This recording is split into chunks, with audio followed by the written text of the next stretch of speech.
They are criminal acts that destabilize communities and endanger citizens. Part of the reason why we're resisting all of this is because we want to prevent things like this from happening. Tonight, conflict and questions after a deadly clash this morning at a future police training site.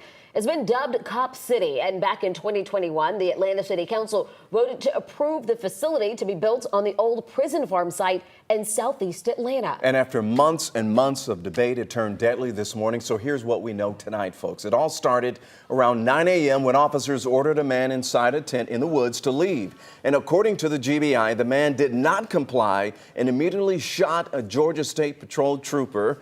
Other officers then returned fire, striking the man. The man died at the scene.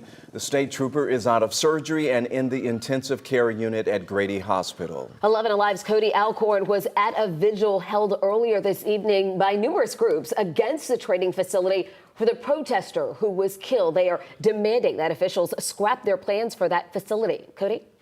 Yeah, Jennifer, a couple hundred protesters, actually including forest defenders, showed up in Little Five Points. They want the Mayor Dickens, to pull the plug on this training facility. They believe it will destroy one of the largest preserved forest areas in the city.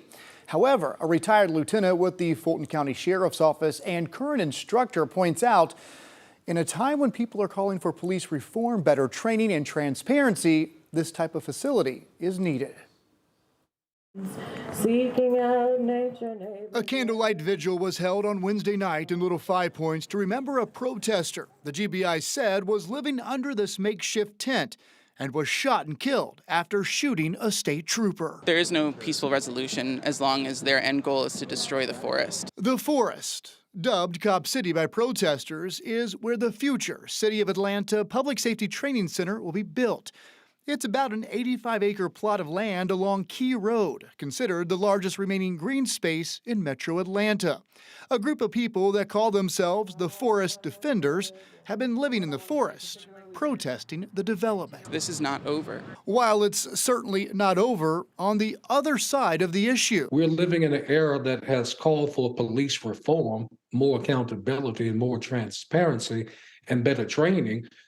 This is that perfect example where we need facilities to be able to perform that training for good policing. Charles Rambo, a retired lieutenant with the Fulton County Sheriff's Office and currently a training instructor, believes Governor Kemp may have to step in. I believe in some instances you may have to step in with the sovereignty of the state to squarely and legitimately deal with this, particularly to make sure when you're dealing with these type of groups, they're dealing a lot with their sovereign rights and fundamental rights. And these are things that are covered under the state sovereign immunity, as well as the state's authority to act.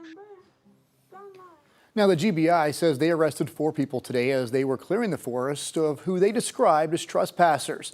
Now, at tonight's vigil, I was told there are still people hunkered down right now in the forest, whether it be on the ground or literally in tree houses they've built.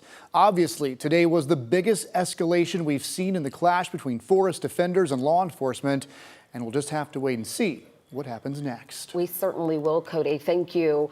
Meanwhile, last month, 5 other protesters were arrested as well the day after another clash at the facility site.